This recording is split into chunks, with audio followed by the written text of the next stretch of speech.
Morning, Tribe. We got a big show today. We are going to talk about whether band-assisted pull-ups are worth their investment. I don't know where I'm going with that. Whether they're just shit or not. And we've had a lot of experience in this, so we're really looking forward to dissecting this. It's been a great question that's come in from one of our Movement Mastermind Tribe, Blakely. Awesome, and we're going to be answering a couple of other questions. All that and more coming up right after this. We are the gym that teaches people how to move instead of just exercise, because we believe that health is about performance, not just body image.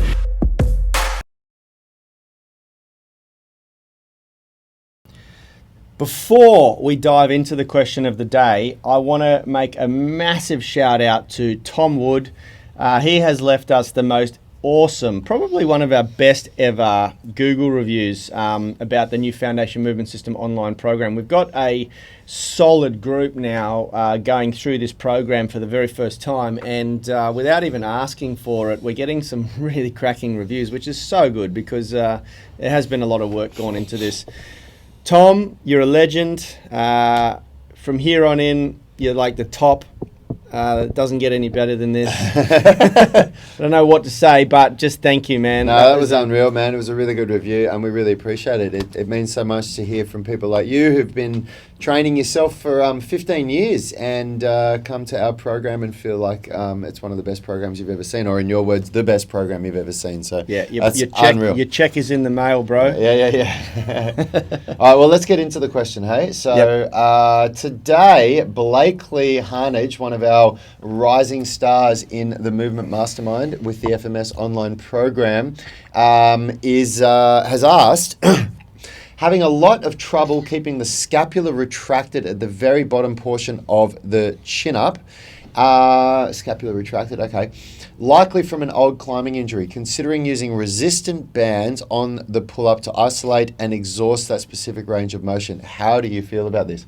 So, Blakely, I gave you a quick little 2.5 minute video answer before when I was on my way to work, but Yanni was looking for a topic of the show today, and this is a really good topic. It's something that we've got a lot of experience with, and we've got very strong beliefs on. Yeah, very strong beliefs on. Yeah. So when I say we've got a lot of experience on this, so let's paint the background. Paint the background, okay? So Yanni spent, what would you say, 15 years training, maybe even 20 years training in the traditional gym way, maybe 15 years. Going to big chain gyms and using lat pull downs, seated rows. Well, the big obvious one is the lat pull down and the assisted chin up machines. I used to work at a Fitness First gym. I was there for almost 11 years, and we had this great assisted chin-up machine. Sorry, my nephew's come into Yanni's son's. He's about to attack my computer. So. Yeah, isn't he the cutest kid in the world, folks?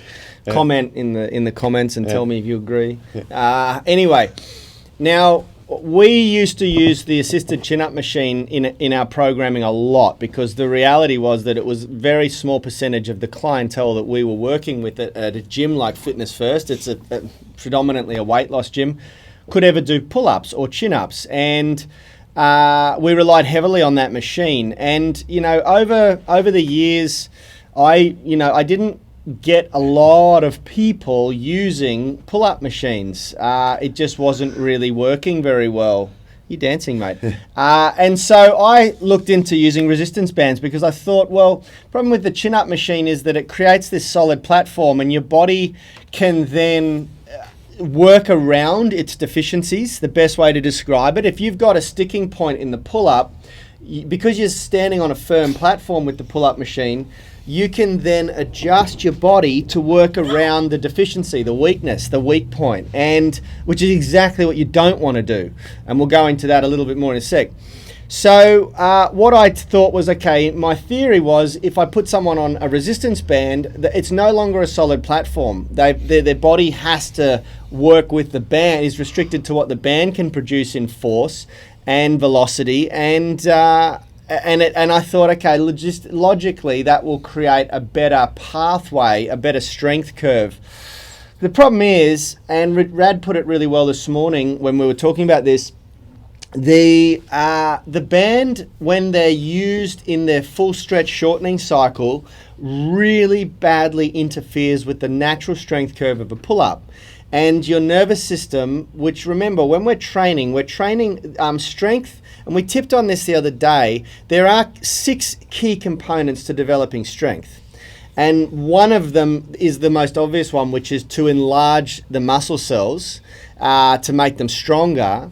And then there's other ones like learning intramuscular coordination, which is a term that describes the processes that are occurring inside the muscle bodies to create a muscle contraction. There's also the ability to switch off the antagonist of the muscle that you're trying to train, because the body has natural inhibitors to protect itself, and when you create a fast contraction, naturally the body wants to switch on the co-contractor or the antagonist, and that creates resistance, because you've now got resistance on both sides. You want relaxation on this side, resistance on this side, to change the angle of a joint, okay?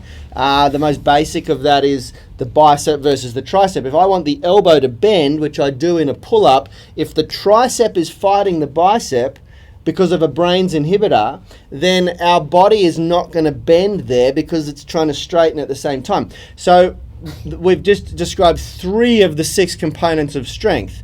Your body's ability to learn to completely switch off its inhibitors on the antagonist is one very key one. Then you've got the intramuscular coordination. Then you've got the enlargement of the cell. Now, the other 3 have to do with myofibrillar, efficiency deep in the muscle spindles, the action potential, how many muscle motor units are fired up to create an action potential which actually switches on the muscle. I'm not going to go stupidly deep into the science here because, quite frankly, I'm not a scientist and I'll probably get something wrong and piss some scientist off. But there's a lot happening. There's 6 components of strength, and a lot of them have to do with the coordination and the central nervous system. So when you remove the strength curve or fuck with it so much, like what Rad was talking about to me this morning with a resistance band, you're detraining the central nervous system. It's as simple as that. And so it's not going to be beneficial at all to the development of strength in that movement. Now, there's one exception. There's a caveat to my argument, and that is if you enjoy just throwing your body around and looking like a retard doing pull-ups, then use bands. No, I'm kidding.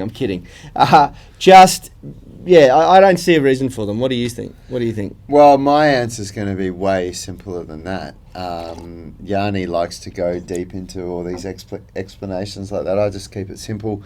I just like to try and sound smart. We use them with our clients for years, and when we opened Unity Gym, that's Yanni's memory of it. My memory of it is when we opened Unity Gym, even if we wanted an assisted pull-up machine, we couldn't afford it, so we had to find another way to do it. We have a whole bunch of chin-up bars out there, and so we said, let's use bands with people. That's what they do in CrossFit gyms and whatever. We'll just allow people to use bands. And we did it for years, and people didn't get anywhere. And we had people that were training with us 5 days a week that were really, really good at following our cues on learning how to, do the movements. We tried working through weak links with them, and they just didn't get anywhere.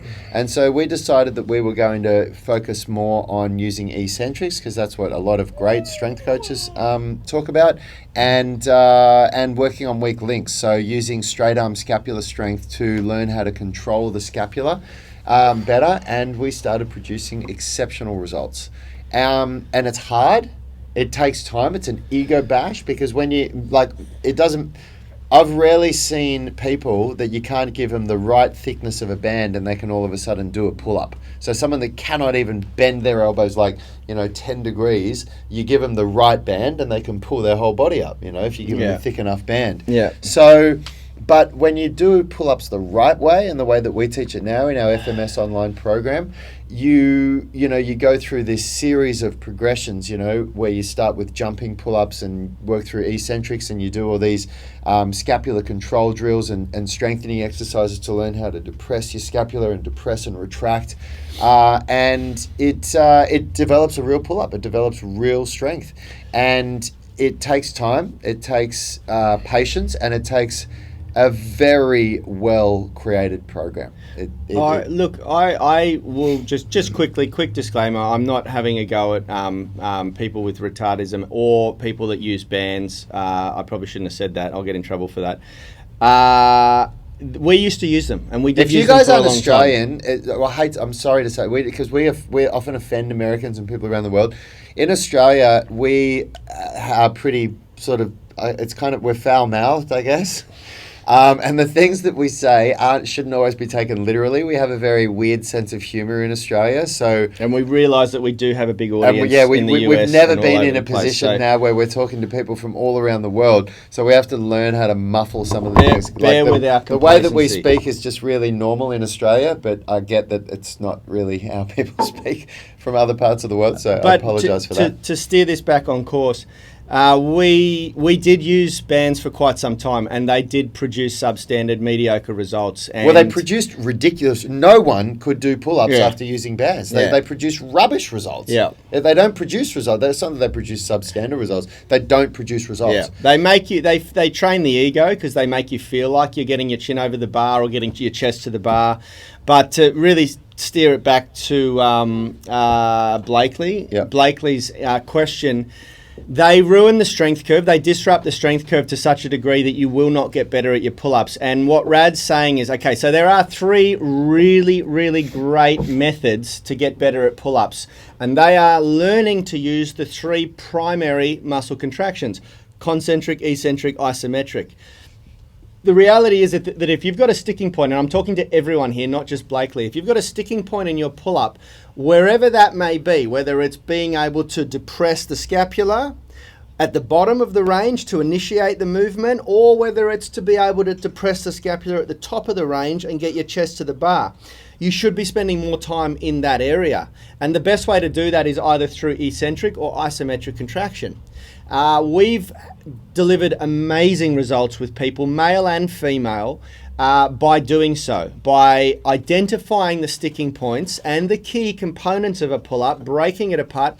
And this is also why I am a firm believer, no matter how far I go down the rabbit hole of calisthenics, I still believe that, and compound movements and movement patterns, I still believe and will always believe until someone proves me wrong, that there is a place for isolated elbow flexion movements and elbow extension movements, because 1, they help to condition and prepare the joint, but 2, you need to be able to identify where the deficiency is in that movement pattern, and it may not always be in the shoulder or the scapula, it may not always be in the lat muscle, it might be in the elbow or the bicep. You know, we've got guys in the tribe at the gym here now who are training and want pull-ups and muscle-ups, and their weak point, you can tell, is their arm, and they need to focus more on building arm strength. Would they get that from just banging out isometric and eccentric pull-ups? Maybe. But I think they'll get it faster by doing bicep curls as well. I can even go a step further and give you guys a bit of an action plan for it.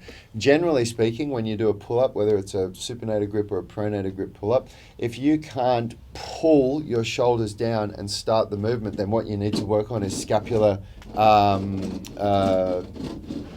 do we call them? Pull-ins? Scapular pull-ins. Sorry, I had a mental blank. Scapular pull-ins. If you can initiate the movement but you can't get your chin above the bar, then what you need to do is work on bicep strength and lat strength. And the bicep strength, you do a little bit in the pull-ups, but you can do bicep curls for it. And then for the lat strength, it's going to be doing eccentric pull-ups. And if you can get to the top of the bar but you can't pull your chest to the bar with depression and retraction, then you need to work on eccentric pull-ups from the top, but also isometric holds at the top, where you just yank your shoulders down and back into depression and retraction and get the bar to the chest, and then lift your feet off the ground and hold it for as long as you can, up to 30 seconds. Yeah. And those are some really good, that's honestly, take that to the bank, because that's some information that if you don't know that, you can waste 10 years on trying to figure out how to get better at a pull-up. Yeah, absolutely. Have you got anything else to add to that? No, not really. I just keep working on scapular retraction work. I just bang that mic. Trap 3. Did you mention trap 3 raises and things like that? No. There are some really great isolation movements that we use for scapular retraction, power raises, trap 3 raises. All of it is available. Shameless plug on our online It's all in program. there. It's all. This is why. Look. It is a shameless plug though, because this is why we're getting these 5-star reviews from people that have been training for 15 years, like Tom. Our program is an all-encompassing program. The thing that's so good about the foundation movement system is, we've spent years identifying the weak links in people, and then we've come up with a program that addresses weak links. And that's why people that have been training for so many years love it for so long. Because when you've been training for years and you don't know this stuff, you get to a point where you start banging your head against the wall, and it's so frustrating. You don't understand why, when you train 5 or 6 days a week for 2 hours a day, why are you not getting better? Why can you not achieve the things that other people are achieving? And it's because you don't know this stuff. You don't understand. And it's a very specific program, guys. We don't sugarcoat it. It's for people who want to just get stronger, more flexible, and move better, more skillful. We certainly don't write programs for marathon runners, kayakers, and swimmers. We know nothing about that. But we do understand how to apply practical strength and teach people how to do pull-ups. Have we answered Blakely's question sufficiently? Yeah. Is there any other questions to answer? Well, we're probably running out of time now, but and I had to close my computer, which means it's got to load up. Is there anyone in the chat? Can you just have a quick look, Richie? You'll have to refresh my screen or your screen. Yeah, I'll do it. I can refresh it in a sec. We're out of time. Yeah, okay, cool. We'll answer another question tomorrow. That was an awesome question, and we always look to answer the questions from our members in the Movement Mastermind first. So and keep them coming. Thank you so much for the amazing reviews that are coming out on Google. I do apologise again for my silly comment. I've been really sick lately, guys. Anyone who's on our mailing list, I wrote a bit of a blog about it yesterday. Hopefully getting better, but there's one little follow-up question from Blakely. I'll answer this one. No, answer it. Okay, he's saying, thanks for the thoughts on resistance bands. What you said makes a lot of sense. I still have small amount of scapular winging in my right shoulder that is getting better with the FMS. Would you suggest supplementing with the movements from this video? And he's linked one of our videos from YouTube called How to Fix Scapula Winging, step-by-step guide. So if any of you guys are having scapular winging, you should watch that, because it's a great video on it, and it's free. It's on the YouTube channel. And the answer, Blakely, is absolutely. And he's saying, what days? If so, what days? I would do it on the straight arm days if time isn't a constraint. An issue. And those exercises in the scapular winging video are quite gentle. You could almost do them every day. Yeah, you can. The muscles that are worked there are predominantly slow twitch fiber muscles, which can handle a lot of volume. And they're muscles that are generally worked quite often anyway, or used quite often anyway. And it's less, when you're fixing something like scapular winging, or when you're trying to learn how to teach your scapula to depress and not elevate when you do pulling movements, it's more of a, you're more training the central nervous system's ability to activate the muscles and switch them on, rather than actually hypertrophying muscles. Intramuscular coordination is the main thing. And you can do that stuff every day. When I went and saw a good friend of ours, a physiotherapist, Leroy Lobo, a couple of years ago, because I had a problem in my shoulder from an injury I'd done 20 years ago, and my handstands were hurting it, and he did his assessments on me, and he said, look man, you're not depressing your scapula really well, and he gave me a bunch of exercises to do, and I did them 5 days a week, and 6 months later, no more problems in my shoulder. The other thing is that they've got a very, very low yield on your central nervous system fatigue. They're not like doing a squat or a deadlift that really, really uses a lot out of your system. It's really, you can do it. And it doesn't tax much, so you can just do it. If time's not an issue, do that stuff every day, Blakely. You'll get a great result. Yeah, absolutely. And that's it, guys. That's all we've got time for. So we'll see you again tomorrow for another cracking show. Hope you guys got some gold nuggets out of that. There's honestly, there's some really good information in this episode. If you are struggling with a pull-up, watch this again, because you're going to get some really good stuff out of it if you apply it. Good work, guys. Thank you very much. See you later. We are the gym that teaches people how to move instead of just exercise, because we believe that health is about performance, not just body image.